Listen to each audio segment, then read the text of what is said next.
And now I would turn to the Word of God, and I am reading from Exodus chapter 14, which is, if you have the Church Bible, page 71. That's chapter 14, and it's all of chapter 14, page 71. Then the Lord said to Moses, "Tell the Israelites to turn back and camp near Pi Hahiroth, between Migdol and the sea. They are to camp by the sea, directly opposite Baal-zephon. Pharaoh will think, the Israelites are wandering around the land in confusion, hemmed in by the desert. And I will harden Pharaoh's heart, and he will pursue them. But I will gain glory for myself through Pharaoh and all his army, and the Egyptians will know that I am the Lord." So the Israelites did this. When the king of Egypt was told that the people had fled, Pharaoh and his officials changed their minds about them and said, "What have we done? We have let the Israelites go and have lost their services." So he had his chariot made ready and took his army with him. He took 600 of the best chariots, along with all the other chariots of Egypt, with officers over all of them. The Lord hardened the heart of Pharaoh, king of Egypt, so that he pursued the Israelites, who were marching out boldly. The Egyptians, all Pharaoh's horses and chariots, horsemen and troops, pursued the Israelites and overtook them as they camped by the sea near Pi Hahiroth, opposite Baal-zephon. As Pharaoh approached, the Israelites looked up, and there were the Egyptians marching after them. They were terrified and cried out to the Lord. They said to Moses, "Was it because there were no graves in Egypt that you have brought us to the desert to die? What have you done to us by bringing us out of Egypt? Didn't we say to you in Egypt, 'Leave us alone'? Let us serve the Egyptians. It would have been better for us to serve the Egyptians than to die in the desert." Moses answered the people, "Do not be afraid. Stand firm, and you will see the deliverance the Lord will bring you today. The Egyptians you see today, you will never see again. The Lord will fight for you. You need only be still." Then the Lord said to Moses, "Why are you crying out to me? Tell the Israelites to move on. Raise your staff and stretch out your hand over the sea to divide the water so that the Israelites can go through the sea on dry ground. I will harden the hearts of the Egyptians so that they will go in after them. And I will gain glory through Pharaoh and all his army, through his chariots and his horsemen. The Egyptians will know that I am the Lord when I gain glory through Pharaoh, his chariots and his horsemen." Then the angel of God, who had been traveling in front of Israel's army, withdrew and went behind them. The pillar of cloud also moved from in front and stood behind them, coming between the armies of Egypt and Israel. Throughout the night the cloud brought darkness to one side and light to the other. So neither went near the other all night long. Then Moses stretched out his hand over the sea, and all that night the Lord drove the sea back with a strong east wind and turned it into dry land. The waters were divided, and the Israelites went through the sea on dry ground, with a wall of water on their right and on their left. The Egyptians pursued them, and all Pharaoh's horses and chariots and horsemen followed them into the sea. During the last watch of the night, the Lord looked down from the pillar of fire and cloud at the Egyptian army and threw it into confusion. He made the wheels of their chariots come off, so that they had difficulty driving. And the Egyptians said, "Let's get away from the Israelites. The Lord is fighting for them against Egypt." Then the Lord said to Moses, "Stretch out your hand over the sea, so that the waters may flow back over the Egyptians and their chariots and horsemen." Moses stretched out his hand over the sea, and at daybreak the sea went back to its place.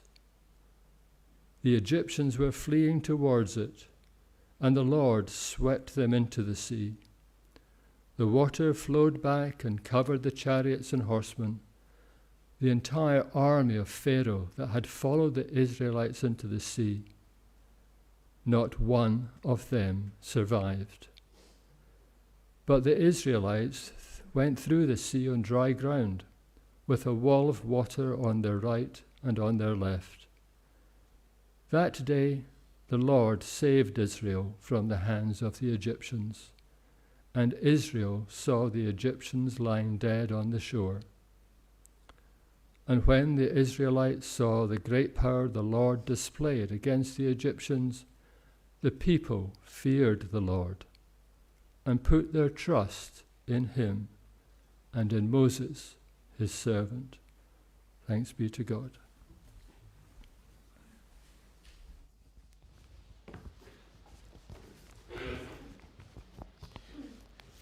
How many of you had a close encounter with either a jogger or a cyclist on your way here this morning? Anyone? Did you notice how many of them there are suddenly? 2 weeks ago, when the weather wasn't so good, there were just a few. And now, and it's not just in Cambridge. I had 2 days this week in Bath, not in the Bath, but in the city of Bath. And all around, when I had to go out and drive across to Chippenham, the roads were full of groups of cyclists, and it's hilly there, but that didn't deter them. But it seems like the good weather coming has brought out the fair weather cyclists and joggers. I'm sorry if that's offensive to anybody here who's just started jogging now rather than at the start of the year, or to those who started at the start of the year and have given up already. The thing is, we like an easy life, don't we?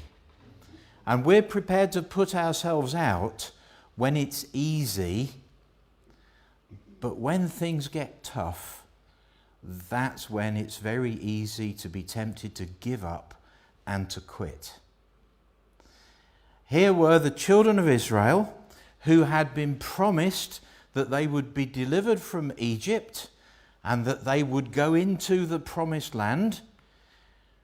And it had been a difficult start to the journey, but as they travelled and it got tough, they wanted to go back to Egypt.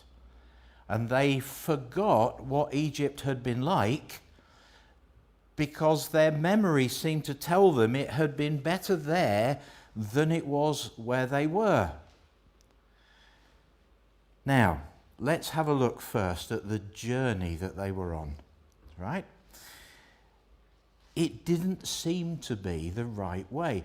Do you ever use an atlas with your Bible? I did check, and none of the church Bibles have got maps at the back. But those of you who've got any kind of study Bible, you'll find at the back there'll be different maps and things like this to help you. And it's really interesting to look up places and to find out where things happen and to follow the progress. When you look at where the children of Israel were in Egypt, we know, because the Bible tells us, they were encouraged by the Pharaoh when they got there with Joseph to go to Goshen in the land of Egypt. Does anybody know whereabouts that is in the land of Egypt? Okay, lots of shaking heads. You can look it up and check. It's in the north of Egypt. So you know the Nile Delta. It's not quite that far, but it's just below that. It's a very fertile part of the country, and they got to go there because they were shepherds, and the Egyptians didn't like shepherds. So the Pharaoh said, when they all came over with Joseph, Pharaoh said, well, you go there, go out of the way, where you won't be any trouble and you'll have everything you need. Now, God said to them, you will go to the land of Canaan. And to go from Goshen to Canaan is really simple. You just go east. It's like going from here to Newmarket and then going a bit further, and you're going to end up in Southwold, which to some people almost is the promised land. It's such a lovely place. But which way did they go? They didn't go that way. How do they end up from there down having to cross the Red Sea? They've gone southeast. It's as if instead of going to Newmarket and then to Southwold, they've gone to Saffron Walden, and if you keep going, you're going to end up in Clacton. No offence to anybody from Clacton, but I personally would rather see the clock on the pier than the arcades and the one-armed bandits and the fairground rides of Clacton and the crowds and everything else. And that's how different the journey was. They were going downwards, down past one of those two fingers that come up at the top of the Red Sea, the Gulf of Suez, and they were getting themselves trapped between Egypt and the Red Sea. Why would you do that? The answer is because it's what God told them to do. God said, get up and go, and this is the way I want you to go. But it didn't seem to be the right way. And they found themselves with Egypt on one side and the Red Sea on the other side, and no apparent way out. No wonder they wanted to turn back.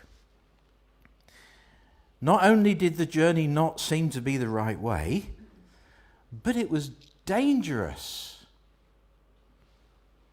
They were being chased by the Egyptian army. It's like you see a film and somebody's being chased by somebody wicked trying to do something to them, and they turn into a cul-de-sac and suddenly they're trapped. That's the situation that they found themselves in. Now, why would they have done this journey? The key actually comes in the chapter before, and if you've got your Bible open, and I hope you have, it says, let me find it. So in verse 17, when Pharaoh let the people go, God did not lead them on the road through the Philistine country that was shorter. Oh, hang on a moment. Why did they go southeast and not east? If they went east, they hit the Philistines, or rather the Philistines hit them.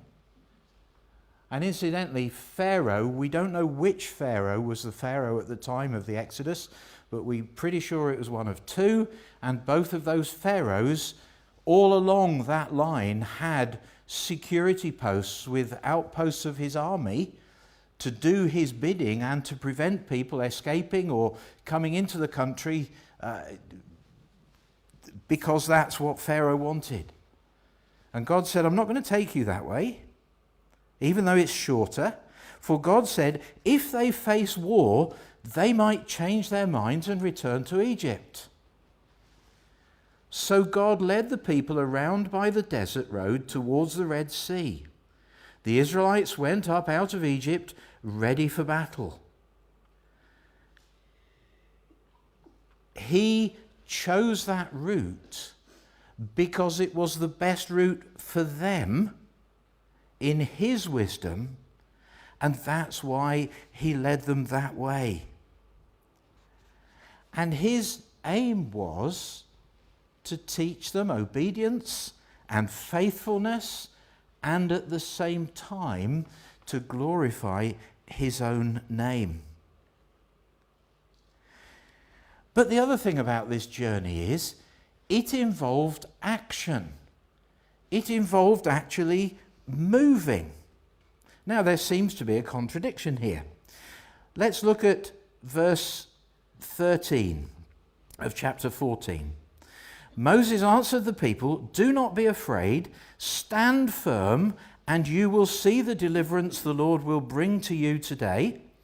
The Egyptians you see today you will never see again. The Lord will fight for you. You only need to be still." Verse 15. Then the Lord said to Moses, "Why are you crying out to me? Tell the Israelites to move on." Is that a contradiction? If we want to recognize the work of God, sometimes we've got to stand still and look around and understand what God is doing around us and indeed in our own lives. But we can't spend all our Christian life standing still doing nothing, just thinking that God is going to bring everything to us. We need to move on in the journey that he has called us to. While I was in Bath, I stayed in Chippenham, and I had to go into Bath for a course that I was on, and knowing Bath a little bit, I got to the car park nice and early, and I have a favourite coffee shop, so I would go for a little wander, and then when the coffee shop was open, I would stop there and then go on to my course. And I took a slightly different route to normal, and I found myself walking past Bath College and then past the Hilton Hotel.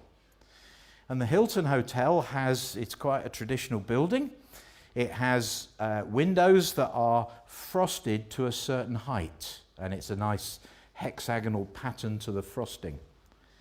And I realized that the other side of those windows, there must have been a gym, because there was the face of a man that was quite red and quite sweaty, and it was just going up and down a little bit because he was clearly on a treadmill. Now, was he going on a journey or not? I mean, compared to the people outside who were jogging, they were going places. But that man was on a different journey. That man was on a journey that was causing him stress and effort, because I would suspect, I may be wrong, but I would suspect he was trying to lose weight or to get fit, or a combination of the two. And to do that journey involved him running on a treadmill, because that way he could book and be consistent and keep his appointments and everything like this. The purpose of his journey wasn't to go anywhere. It was to benefit from the exercise. And the purpose of the journey of the children of Israel wasn't the destination. That was great to look forward to. But the purpose of the journey, and the reason why they were not going the direct way, was it was to test their faith, and to test their obedience, and to teach them that relying on God was the best way to go, and not just to jump in their chariots or whatever they had and go what they thought was the quick and the direct way. The second purpose of their journey was to punish Pharaoh because of the hardness of his heart and the way he had defied God in spite of the clear warnings that God had given him. And you're familiar, we've looked through the 10 plagues. But each time, even though it was clearly the hand of God and Pharaoh was ready to change his mind and let God's people go, he changed his mind back again. And God said, enough's enough. These people are going to go because that's my will, and I am going to show you who I am, rather than the gods that you worship. The third reason was it was to glorify God in the sight of the Egyptians. Notice verse 4. I will harden Pharaoh's heart, and he will pursue them, but I will gain glory for myself through Pharaoh and all his army, and the Egyptians will know that I am the Lord. So the Israelites did this. You may think, oh, they already knew. They'd seen the plagues. Well, I think the people of Egypt had experienced the plagues, but it was Pharaoh that Moses was talking to and saying, this is the hand of God. And how widespread that was in the country, we don't know. But when God led the children of Israel out, that brought glory to his name. And this wasn't about the children of Israel at all. It was about him. What were the results of this? Look at the end of the chapter, verses 29 to 31. The Israelites went through the sea on dry ground with a wall of water on their right and on their left. That day the Lord saved Israel from the hands of the Egyptians. And Israel saw the Egyptians lying dead on the shore. And when the Israelites saw the mighty hand of the Lord displayed against the Egyptians, the people feared the Lord and put their trust in him and in Moses, his servant. When Stuart read this passage, I noticed something I hadn't noticed in all the times I've read this passage over recent weeks in preparing. Why did the sea divide? It divided because of a wind, and it was an easterly wind. It was a wind that was blowing from the promised land in their direction. And that's what opened the way for them to go across the sea. I'll let you ponder on that. But their relationship with Egypt was severed. When they went through that Red Sea, that was it. When the sea closed up, it was a very long way back. And I don't think they'd have wanted to swim it. And I think they knew that God wasn't going to open the sea to let them go back to where they'd come from. That was a staging point. That was a point of no return. And so we consider, what's God doing in our lives? Where is God leading us? Are there times when we feel that the way is too hard and we'd rather have the easy life that we think we see in the lives of those who don't know the Lord? Are there times when the way ahead is not clear? Imagine standing on the banks of the Red Sea. Well, these days we do that. That's why we go on holiday to Egypt, because it's nice to look out over the sea, isn't it? But imagine what that was like to the Israelites. And there are times in our lives when we get to the point where it doesn't look bad out there, but we don't know where God is leading us. How are we going to get through? What is God going to do about this? If we trust him, we can be sure that he will make a way and lead us the way he wants us to go, and not the way we think we ought to go. If you feel stuck, get moving and follow the Lord. Thank you, Lawrence.